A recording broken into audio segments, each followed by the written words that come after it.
We are two everyday, middle-aged, blonde girlfriends from the Midwest that met during a very painful life transition that neither of us planned or wanted to face. We've built an invaluable friendship, and as we fumble through each unexpected thing that life throws at us, we laugh a lot. Sharing our story is therapeutic for us, and we hope entertaining and somehow helpful to you. In this episode, we share the top 10 things we hate about online dating, which is in fact the topic that inspired us to launch the JK podcast.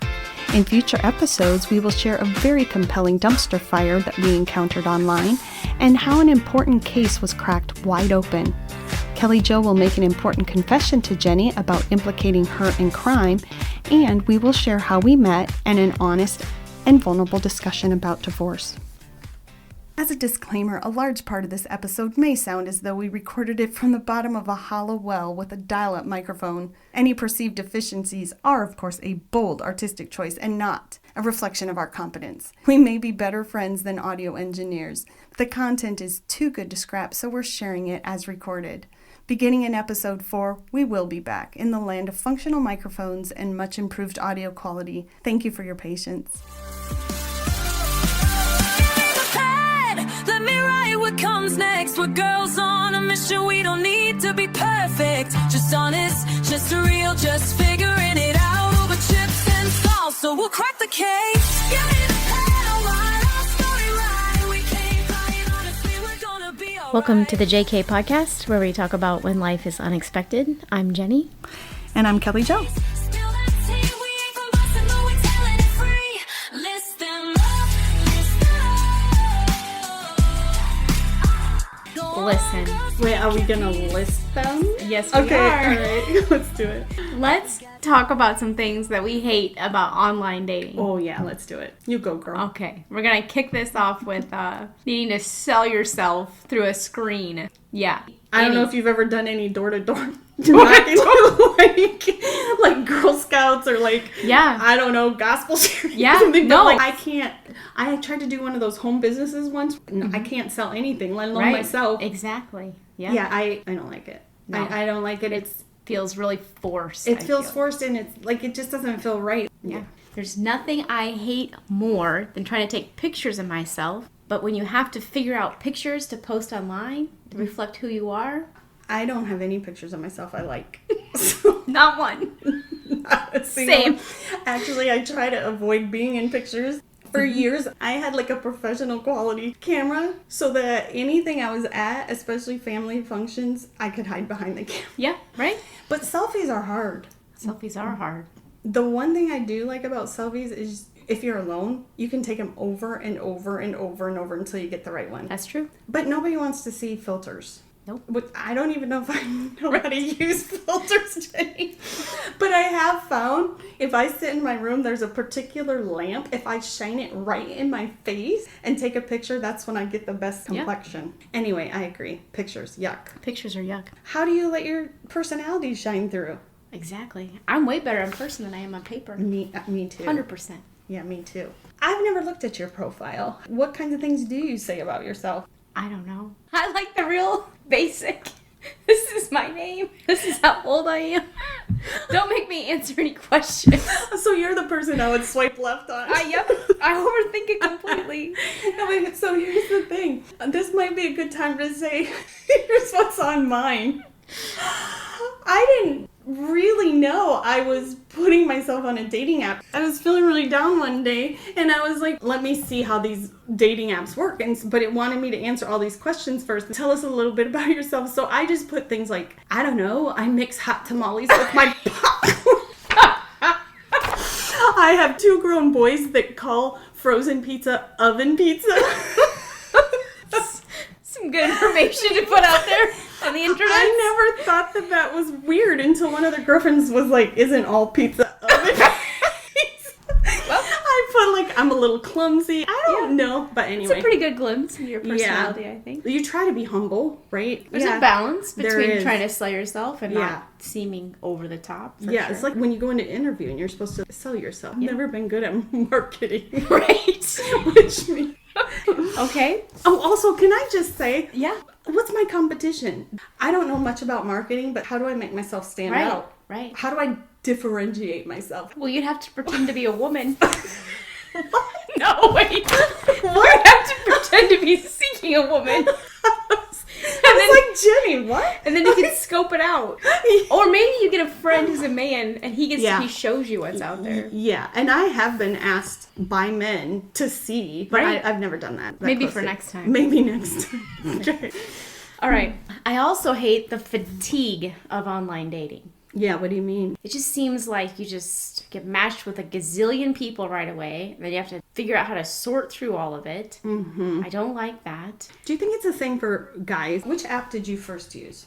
I've only ever used the Facebook dating. Oh. Right? Because It's simple. and I'm still not out there, but that's where you've had success. So.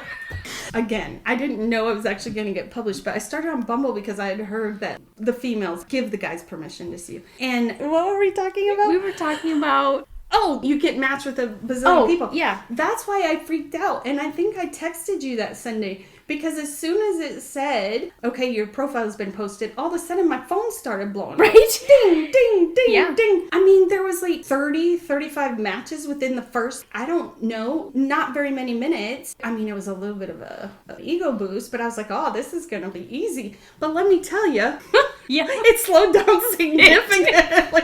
Tapered off. It tapered off after I was matched to every guy out there in the age range. Anyways, it does kind of become a hobby. It's something you have to check every day. Yeah. Now, it's not like I don't have a life, but I can be honest and say I probably have a little more time than most people. And so I don't know, people who still have children at home and they're working a full-time job, you can't be dealing with this during your workday. No. And then you've got other responsibilities, extracurricular activities with your Right. kids and commitments and Yeah. community things. And so it's like super time consuming. It can be. Mm-hmm. For sure. The sheer number of options just becomes exhausting. Because I don't know about you. I don't know how much time you give each profile before you just go foot or foot. Very, very little time. Yeah, but see, that's my problem. I have to stop being so detail oriented. I think I'm going to miss something. So I'm reading everything. Very I go on the exhausting. first impression. Yes. Well, or no. that probably will get to one of the other things you Right.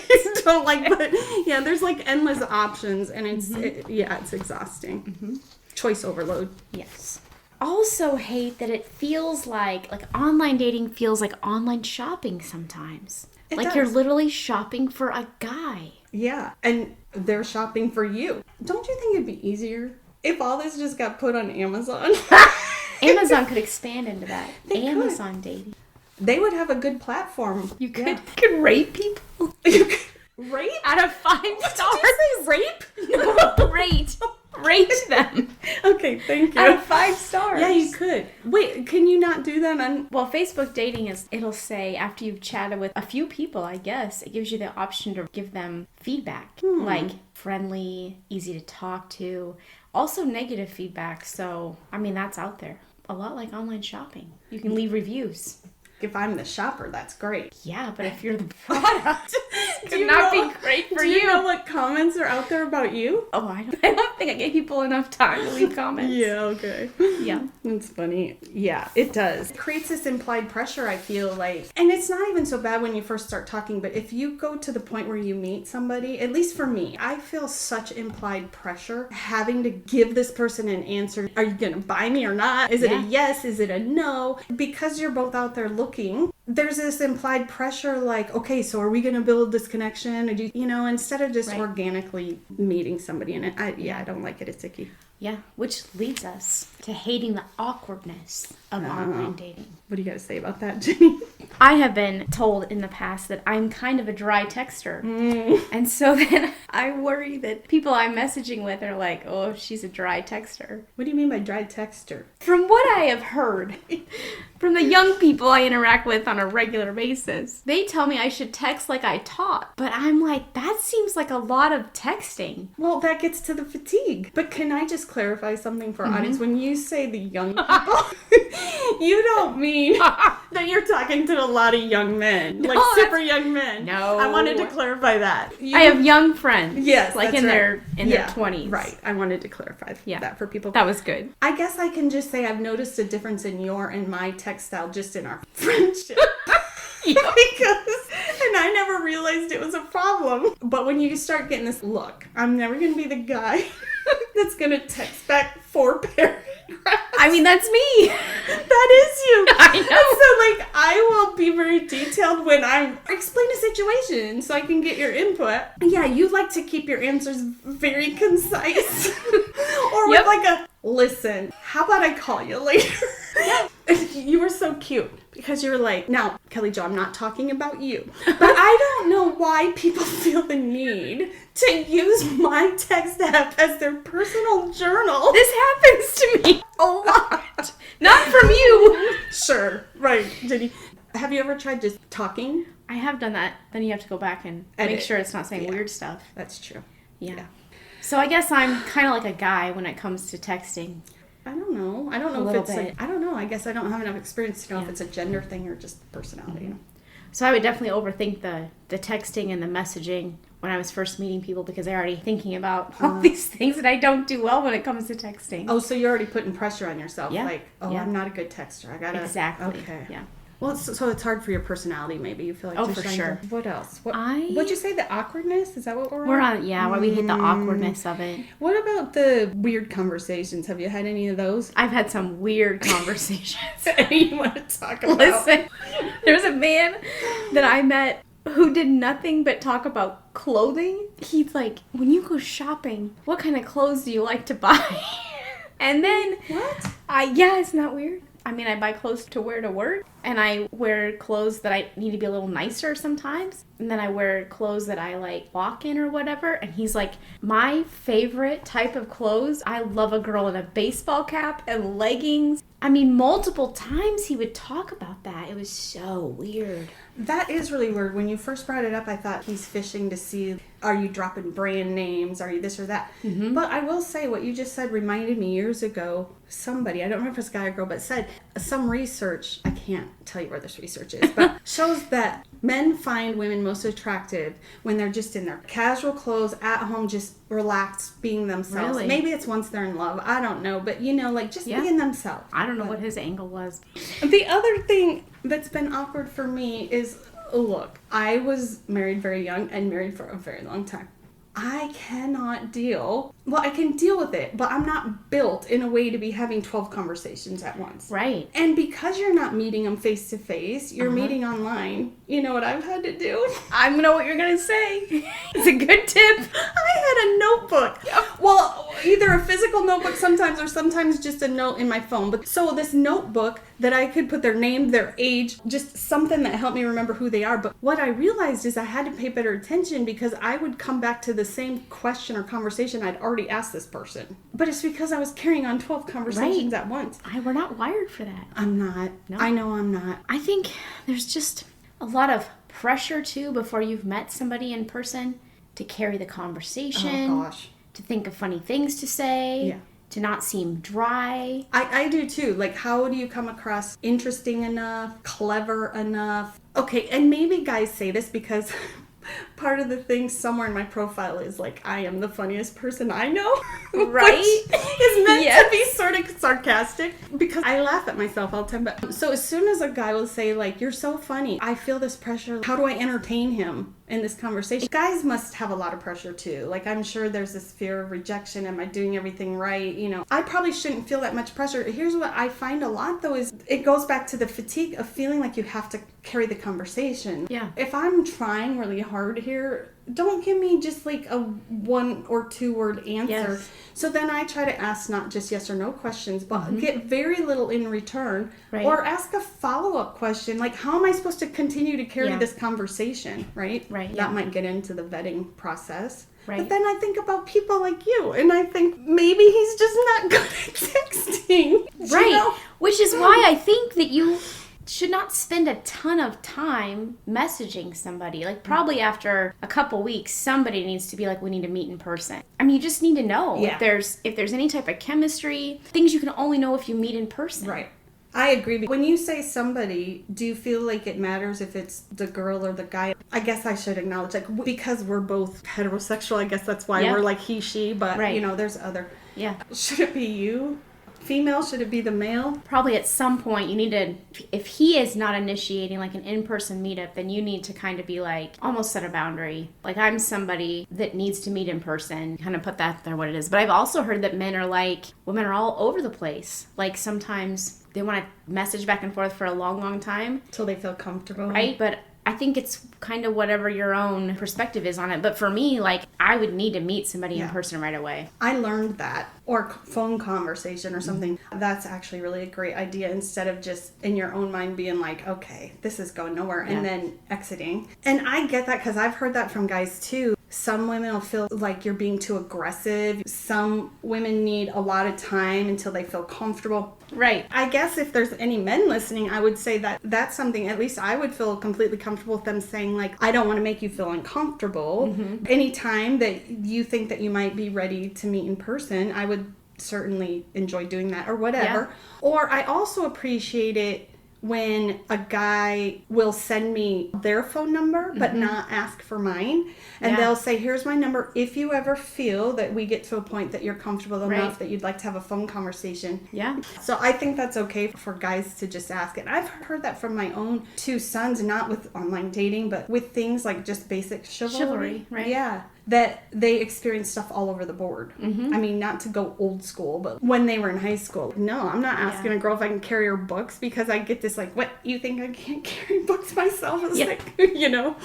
So listen, it's like, no books today, friend. That's true.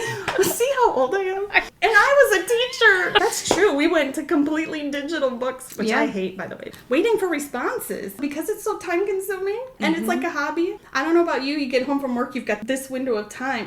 Where's this dude? Why? Now is the time I have to talk. Right. But anyway. And the icebreakers. Starting the conversation. That's the worst part, I think.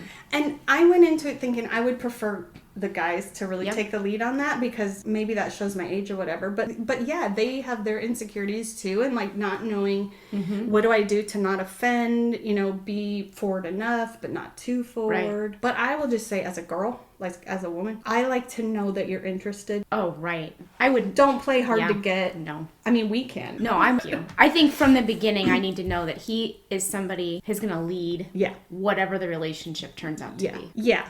And not in a, like, get behind me kind of way. Like, he knows what he wants. Right. Okay. I know we also hate the false advertising of online dating.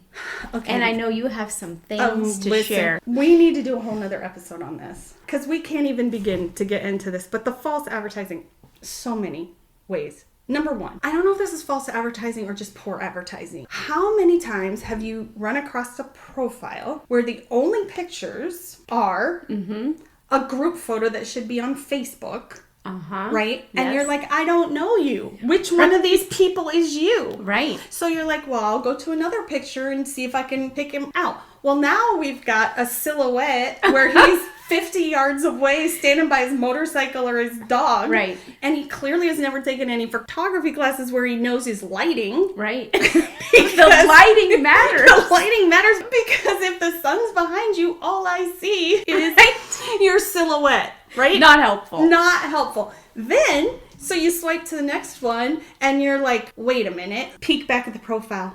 This guy says he's 49. This looks like a young guy in a high school letter jacket.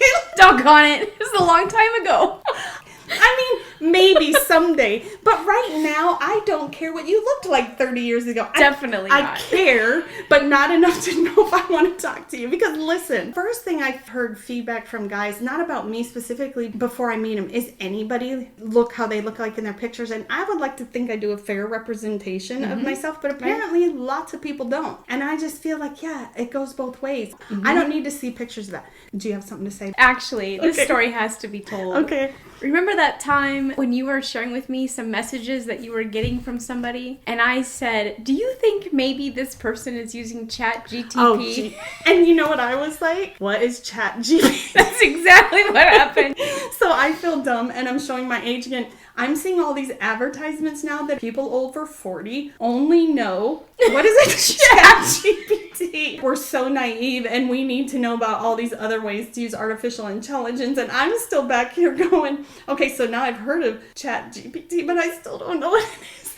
But I was like, oh, you're so right. That's and what I it was sounded so like. disappointed because the conversation was going lovely. I know, but it's so dishonest. It's So very dishonest, as is fake profiles. And here's the other thing, just blatant lying. Right. This has happened to me a couple times. I don't know if this is going to sound judgmental. My thing is, I just think you should be upfront about it. Right. So I'll be talking to somebody, it'll be time to meet them. And so it says you're looking for a serious relationship or a life partner or maybe even eventually being married again. And then you find out, oh, I'm still married. Yeah, we're separated. Right. We haven't even filed for divorce yet, but we plan to. Or maybe they don't even know. Yeah. If their relationship's going to work out or not. Or they say they're looking for something long term. In actuality, they are just looking for some fun dates. Right. Just be upfront about it. Right. Or situationships. Oh, could guys and girls just Right. get honest and be like, look, I'm just looking for a situation.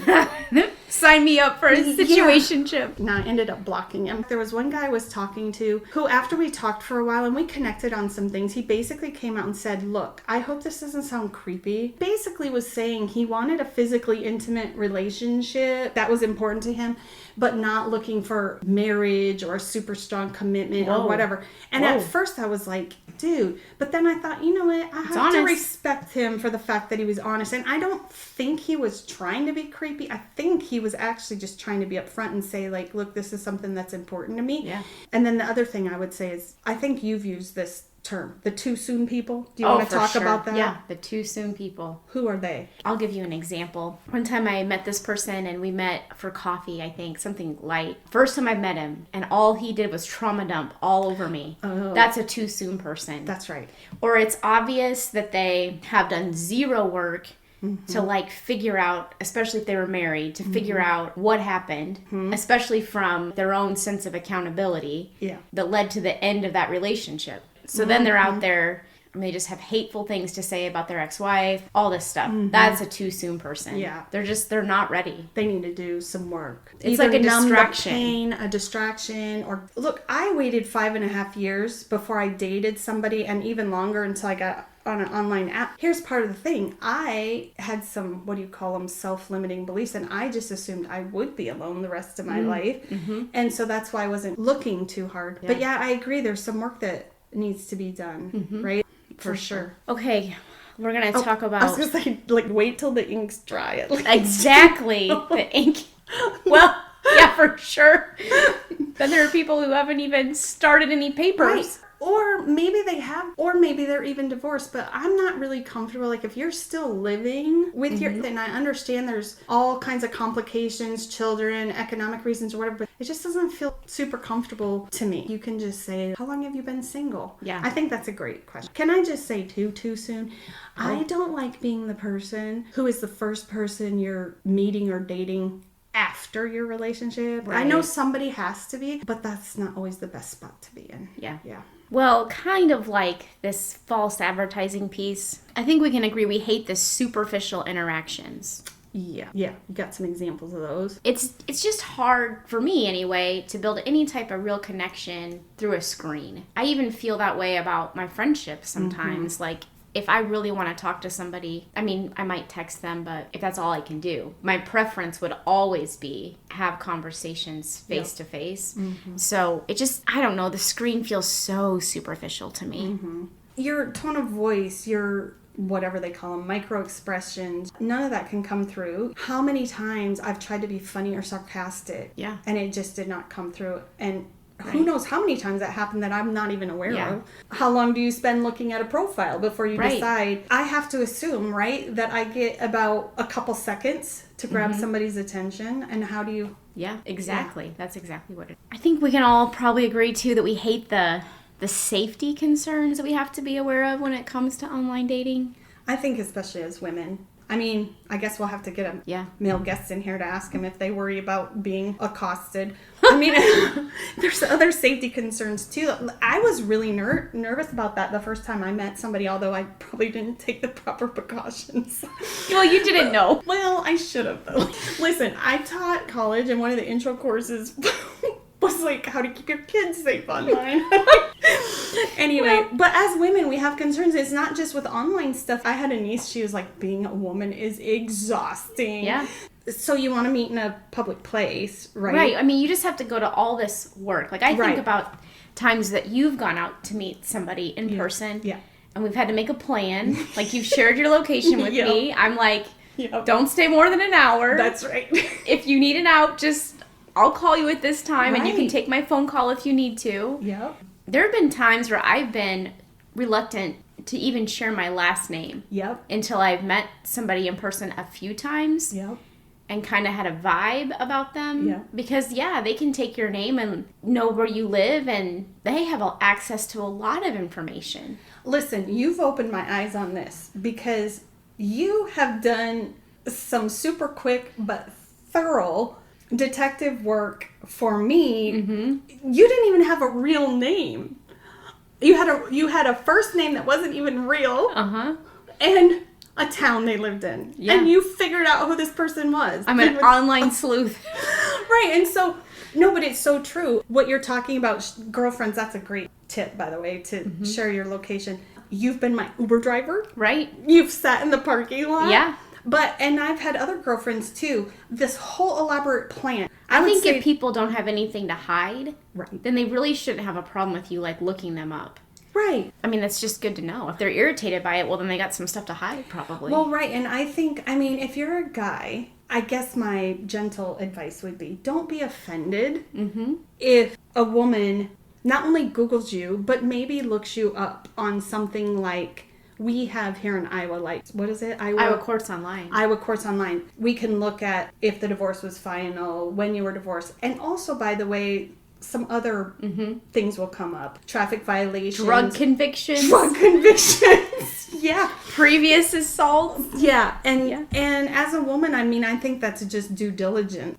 Like, if it was my sons, I would say, don't be offended by that. Again, you have nothing to hide. We don't just trust you automatically. Yeah. We have no clue who you are. I had a guy, I didn't even meet him online. I met him somewhere else. And before he had even come to my house the first time to pick me up for something. So online, you can go to the county assessor's site. I assume every state has it. Looked up my property, my ex's property, my 2 children's property. Now, luckily, we knew each other enough, but I was like, that's weird. Yeah. Like, and why tell somebody?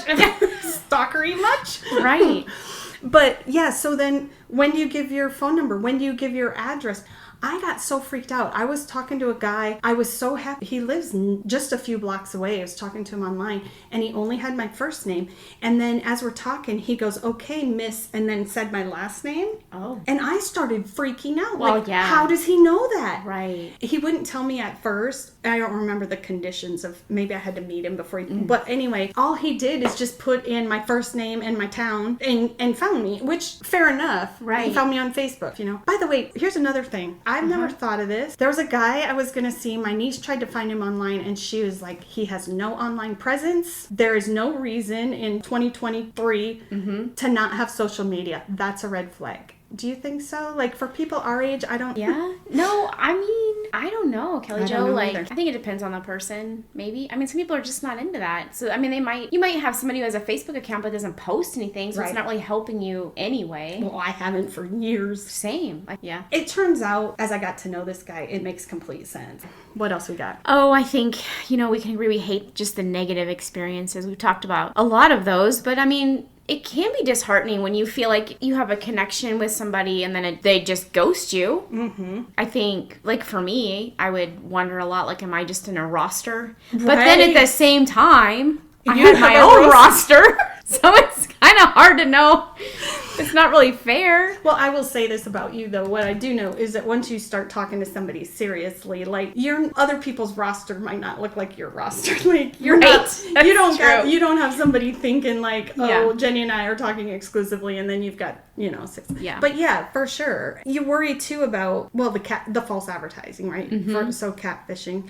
And I guess one of the safety concerns too that kind of goes with this is that there is the risk of being scammed, or people will build a connection with you and then give you a sob story and like all that being taken advantage of. But it can be. You can feel sort of disposable. You can feel, again, like you're being shopped for, like you're just a commodity. But part of the reason I got online is I was actually in therapy, and the therapist said, just get online, meet some people. You don't have to date. Maybe you just want a guy to text you good morning every morning. I'm like, how do you advertise that? Look, I just want some guys that are willing to give me a good morning sunshine. But later, after I had actually done it, for me, it was a little bit of a confidence boost in the sense that, like I said, I just thought I'd be alone the rest of my life at my age. That, oh no, I mean, there are people that are at least willing to meet me. Right. And he told me, no, well, the main reason I kept asking you to do that is because I think that you'd made your world so small. You had all these self-limiting beliefs that you needed to test it out and get some data to support whether you have no options or not. But again, the options diminish the longer you're out there because you've already been matched. And I have felt rejected a few times. Same. Because it's hard, I think, to build like an attraction, especially online. But then when you meet somebody and you're like, oh yeah, there's a little bit of a spark here. Right. And then I came home all excited, like, man, if there's anybody that I've met that I think I'd really be interested in dating, it's this guy. He's funny, he's charismatic, but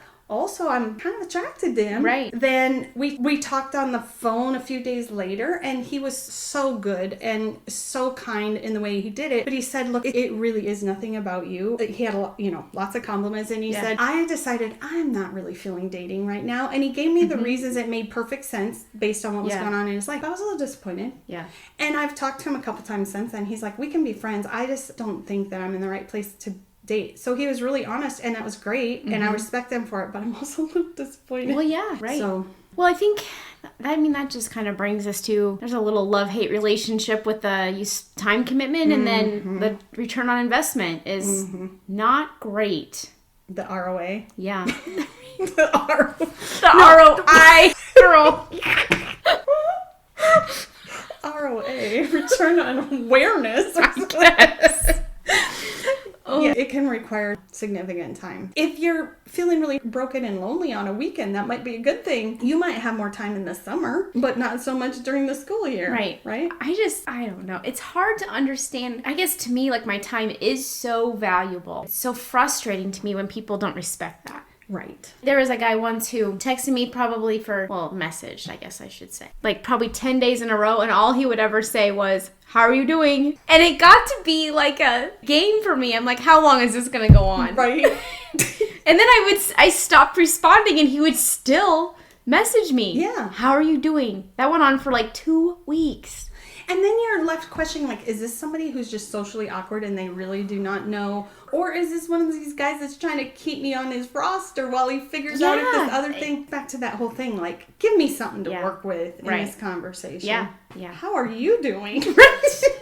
Tell me about your day, sir. Yeah, it is. There's a lot of time in the constant swiping. And then have you ever been on more than one app at the same time? No. Or you've only used one? That boggles my mind. Well, let me tell you. I think the thing that we hate probably the most, or it's up there in the top. Well, it's on the top 10 for sure. Are the embarrassing moments. Embarrassing moments. So I have matched with people that live in my community, people that I know in real life, and I was mortified. Yeah. Same thing. I don't even want to say the people I've been matched to. Yeah. For sure. Right. That's embarrassing. Yeah. Well, you said you can be rated on Facebook dating. I mean, and if you're a dry texter, that could potentially. It's embarrassing to tell people. No, I didn't advertise it, but you know what? I just accidentally put myself on phone. Yeah. I have to think maybe I'm the only person in the world, but I think so. And have you ever texted one person and or messaged, I guess is the right word, and thought you were messaging somebody else? Oh, yeah. Yeah, that's embarrassing. Or call them by the wrong name. Ooh, yeah. Yeah. No, there's a lot of them, but embarrassing. We'll laugh about this later. The story's still being written. Thank you for listening. Remember to like and subscribe to our channel at JK Podcast Life Unexpected. If you found this episode enjoyable, please share it with a friend and help us grow. We would love to hear from you by either commenting on this episode or sending us an email at jkunexpectedpodcast@gmail.com. That's jkunexpectedpodcast@gmail.com.